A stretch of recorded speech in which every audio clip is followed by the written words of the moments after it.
न्यायकर्ता शनि 29 जून रे 139 दिन पई कुंभ राशि रे गोचर करिवे। तो एही कुंभ राशि रे गोचर करिवा द्वारा कुंभ राशि रो व्यक्ति माननकु कोन सबु शुभ अशुभ प्रभाव देबे एवं ता सहित कुंभ राशि रो व्यक्ति मानकर जो शनि 7.5 रो जो मध्य भाग चलीची ता जोगु मध्य कोन सबु घटिबो से विषय रे आज हम डिटेल से आलोचना करिबा। नमस्कार, मु सुभाषिष पुंथा स्वागत करछु मो YouTube चैनल को। आज हम कुंभ राशि रो व्यक्ति मानकर आगामी 139 दिन अर्थात 5 मासर राशिफल जानिबा। तांकर जो शनि 7.5 चलीची एवं ता सहित जो शनि वक्र होई कुंभ राशि रे गोचर करचंती ता द्वारा कोन सब फल मिलिबो कुंभ राशि रो व्यक्ति माननकु से विषय आज आम डिटेल से आलोचना करिबा। से विषय तो आज आम डिटेल से आलोचना करिबा।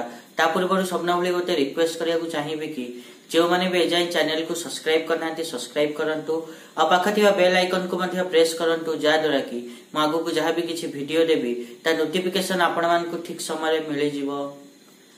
जदि आमे कुंभ राशि कथा कहिबा ताले कुंभ राशि रो व्यक्ति मानकर शनि 7.5 रो मध्य भाग चलीची किंतु ए जो 29 जून रो ने कि 139 दिन जाए अर्थात 15 नवेम्बर जाए जो शनि वक्र होई कुंभ राशि रो व्यक्ति मानकर लग्न भाव रे गोचर करिवे। या द्वारा शश नामक राजयोग सृष्टि हबो। तो या द्वारा जो शनिकर जो 7.5 रो जो अशुभता रही ताहा किछि मात्रा रे कमी जीव आपण माने देखिबे।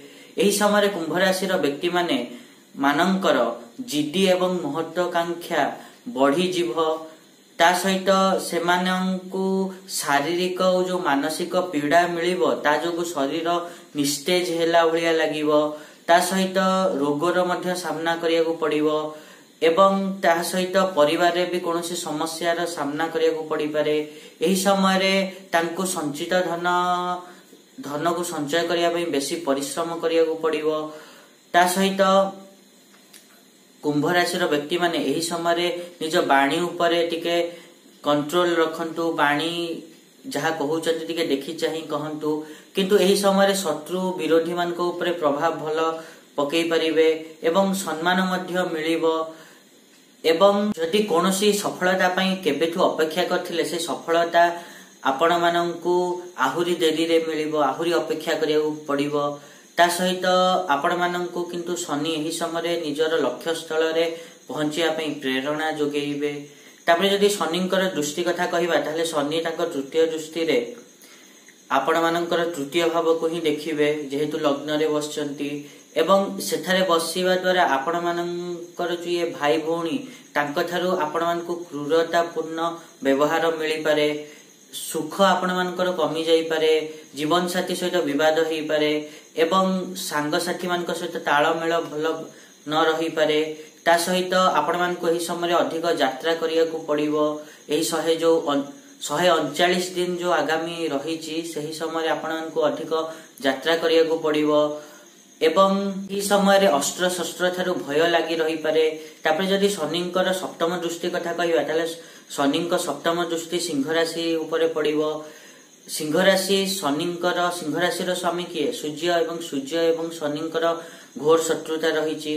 तो एही समय रे आपण मानकर जीवन साथी सहित किछि बाल विवाद होई पारे, मनमालिन्य होई पारे, वैवाहिक जीवनर सुख लेट रे मिलिबो। ता सहित आपण मानकर जो दैनंदिन व्यवसाय अछि ताहा कमी जीवो एवं आपण को आर्थिक स्थिति को संभालिया को पड़िबो। ता सहित आपण मान को परिश्रम रो फल कम मिलिबो। एवं जदि आमे शनिकर दशम दृष्टि कथा कहिबा ताले शनिकर दशम दृष्टि आपण मानकर दशम भाव अर्थात बिछा राशि ऊपर पड़िबो। तो यह द्वारा आपण मानकु पितांक थारु सुख सहयोग सब मिलिबो। जदि आपण माने चाकरी करचंती ताले चाकरी क्षेत्र में मान सम्मान प्रतिष्ठा रे वृद्धि घटिबो एवं सब काम रे आपण माने उन्नति करि परिबे। किंतु जो माने आईन विरुद्ध कार्य करूचंती तांकु जेल जीवा को पड़ी पारे। सेति पई सतर्क रुहंतु, सावधान रुहंतु।